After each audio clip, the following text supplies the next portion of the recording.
Assim como outros feriados religiosos, a Páscoa foi uma coisa que sempre me intrigou muito, porque eu sempre quis saber como é que algumas práticas religiosas que eu presenciava tinha sentido e da onde tinha vindo. Eu aposto que isso aconteceu com muita gente e aí também ainda deve acontecer. Então assim, hoje a gente vai falar sobre o que eu consegui achar sobre a origem pré-cristã e da onde foi que a origem cristã vai surgir, por que motivos, em que contexto e de que forma alguns símbolos chegaram até a gente e quem foi que espalhou esse negócio. Então, para começo de conversa, eu sou o Ed e esse é o canal Altas Teses. Vamos lá.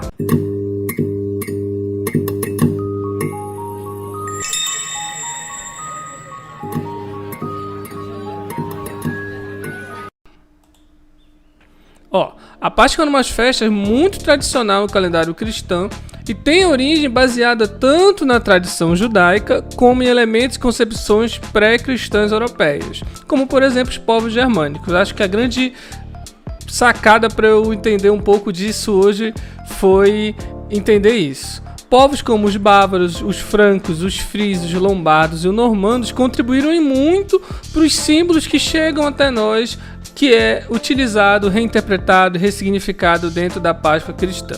A celebração possui uma data móvel e o sentido cristão relembra a crucificação e a ressurreição de Cristo conforme descrito no livro sagrado cristão. Então assim, eu descobri que o termo Páscoa deriva do termo hebraico Passach ou Pesach, que é a Páscoa judaica, só que entre os judeus a celebração vai ter um outro significado, que tem relação com a libertação do povo hebreu da escravidão no Antigo Egito. A Páscoa comemorada pelos hebreus ela é realizada próximo na época que marcava o início da primavera e possui um ritual próprio que alguns elementos como o jejum, por exemplo, foram mantidos pelos cristãos durante esse período, mas já vai ter um outro significado que vai ser mais ligado à teologia e à história do cristianismo. O cristianismo romano, em geral, durante o processo de conversão dos povos germânicos na Europa, se apropriou de inúmeras tradições desses povos. A Páscoa, sobretudo no hemisfério norte, possui algumas associações com essas tradições locais.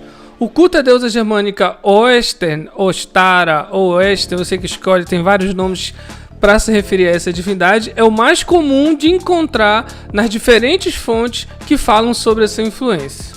Tanto que em inglês e alemão os termos relacionados à Páscoa continuam ainda com reverência a essa divindade. Uma das paradas interessantes é saber como é que isso aconteceu e quem foi o responsável, ou os responsáveis. Uma das fontes que a gente consegue encontrar fácil na internet é atribuir a obra de um dos irmãos Grimm, que é responsável pelo registro das mitologias pré-cristãs dentro da Europa.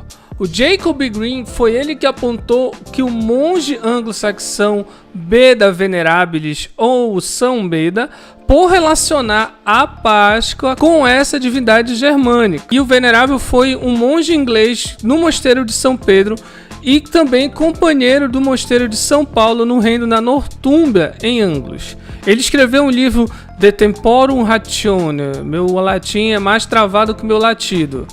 Então, o livro significa a contagem de um tempo, que vai falar sobre a era anglo-saxônica, é escrito em latim e foi escrito em 725. Na obra inclui uma introdução à visão tradicional e antiga e medieval europeia do cosmos, incluindo explicação de como a Terra esférica influenciou a mudança na duração da luz do dia, de como o movimento sazonal do Sol e da Lua influencia a mudança na aparência da Lua nova e outros assuntos. Então o manuscrito também traz instruções para calcular a data da lua cheia da Páscoa. Aqui é que está a grande sacada. Para calcular o movimento do Sol e da Lua através do zodíaco e para muitos outros cálculos relacionados também ao calendário. Há uma controvérsia em relação a essa data e o período da Páscoa, O período do cristianismo primitivo já no século II d.C., diferente das dominações cristãs, continuam a celebrar a Páscoa em datas diferentes, sendo as igrejas cristãs orientais e ocidentais um exemplo notável disso. De início, a comemoração era feita junto à passagem judaica, e aí em 325, lá no famoso Concílio de Nicéia, que a Igreja Católica vai determinar que deveria ter somente um dia único para os cristãos comemorarem a Páscoa. Nesse concílio se determinou que todas as igrejas deveriam seguir uma regra única para a Páscoa, que deveria ser computada independentemente do calendário judaico. As festas que aconteciam entre os povos germânicos e celtas para a deusa da primavera ou relacionada à primavera era também relacionada com as festas cristãs que estava tentando ser estabelecida. A festa tradicional desses povos acabou ganhando sentido cristão, que é comum na ideia de colonização religiosa dentro da história da Igreja Católica, principalmente a romana. Se você se perguntou um dia qual relação entre o coelho e o ovo, já que o coelho não pôs ovo, eu já expliquei um vídeo aqui sobre essas mudanças de símbolo, questão de linguagem simbólica e símbolo religioso antes do canal ser reformulado, mas ele ainda está disponível e eu vou deixar aqui no card. Olha, o que eu encontrei? Encontrei assim: se acredita que os ovos e os coelhos eles eram vistos pelos povos da antiguidade como símbolo de fertilidade. Tem um cara chamado Alan Turing, não sei se assim se fala o nome dele, hein? Ele diz que os símbolos mais conhecidos desta época do ano eram o coelho e os ovos, que já foram uma criação da Igreja Protestante, segundo ele. Como dissidente da Igreja Católica, muitas das comemorações católicas acabaram sendo proibidas, mas os coelhos são um símbolo de uso diversificado e chega no continente americano com a migração alemã e aqui vira o tal do coelhinho da Páscoa. Eu vou deixar fixo lá embaixo um link bem interessante sobre o assunto. O texto está em russo, mas deixa de ser preguiçoso ou preguiçosa e bota para traduzir, que tem bastante informação e ilustração lá para vocês verem. No texto, ele vai contar pra gente que a lebre e o coelho possuía concorrente também nessa entrega dos ovos, como a raposa, a cegônia, e de repente daí essa associação da cegônia chega pra gente relacionada aos recém-nascidos, à chegada de um ser vivo novo e um novo ciclo de vida. O galo também era utilizado em diferentes lugares nessa representação de quem traz o ovo de Páscoa e o ovo da primavera. Mas aí que a lebre, devido à presença nas cidades alemãs, ou das antigas cidades, ou os espaços onde os povos germânicos têm os seus descendentes na Europa, acabou ficando mais conhecido por ser um animal muito mais presente nas cidades. De acordo com esse mesmo cara, os protestantes ficaram sem explicações para as crianças de por que as crianças católicas recebiam os ovos coloridos no café da manhã e eles não. Então a saída foi o quê? Pintar os ovos de galinhas cozido e esconder em lugares da casa, jardim, na horta, no pomar, e dizer que foi o coelho ou a lebre que apareceu. E aí vocês estão vendo diversas ilustrações fazendo essas associações. Mas o animal parece principalmente como símbolo de ligação com o período da primavera na região dos povos germânicos com a deusa Ostara, que faz parte da mitologia local. O primeiro estudioso a fazer uma conexão entre essa divindade e as lebres foi um cara chamado Adolf Holzmann, no livro Mitologia Germânica de 1874. Ele especulou que a lebre pode ter sido um pássaro porque põe ovos no folclore alemão. Daí então surgiram no imaginário a história de que a deusa Esther, Ostara, você escolhe, transformou um pássaro em uma lebre que põe ovos, enfim.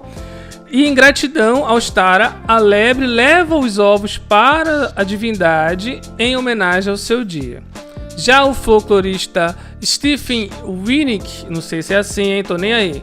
Em 1900, ele descreveu a história como uma das mais antigas da mitologia germânica, apesar de ter menos de 20 anos. Então, no final do século XIX se formula ou se registra essa ideia e aí depois ela vai surgir como algo que tem uma tradição de longo período, né? Enfim, mas é mais ou menos esse percurso que ele aponta para essas heranças e essas práticas relacionadas à Páscoa ser difundida pelo Ocidente.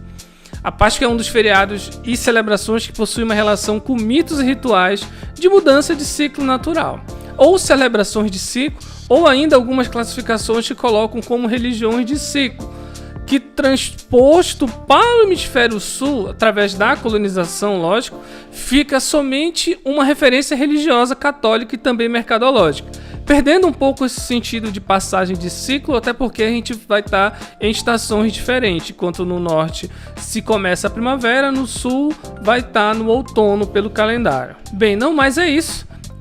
Eu achei bem interessante essas associações que vão sendo feitas. O restante de todas as informações que eu cortei daqui, eu vou deixar para vocês lerem na referência, se vocês tiverem interesse, que eu acho que é bem interessante ver como é que é essa mudança e a ressignificação que vai sendo feita. E apesar de mudar o sentido e o significado e o uso, né, acaba que um pouco do sentido de renovação, de renascimento, ele ainda continua lá, só que ele vai ganhar um outro significado mais atrelado à história do cristianismo do que necessariamente a passagem do tempo como algo natural. Uma outra posição que eu sempre coloco aqui nas referências, fica fazendo direto, é falar a cultura pagã ou eram celebrações pagãs e depois viraram religiosas. Então eu tiro um pouco dessa mentalidade e digo que sim, eram celebrações religiosas que depois continuaram sendo religiosas, mas com outro significado por conta de todo o contexto histórico e mudanças culturais e que vão acontecer. Espero que vocês tenham gostado e é isso. Não esquece de, já sabe, não preciso nem ficar falando aqui. Falou, valeu!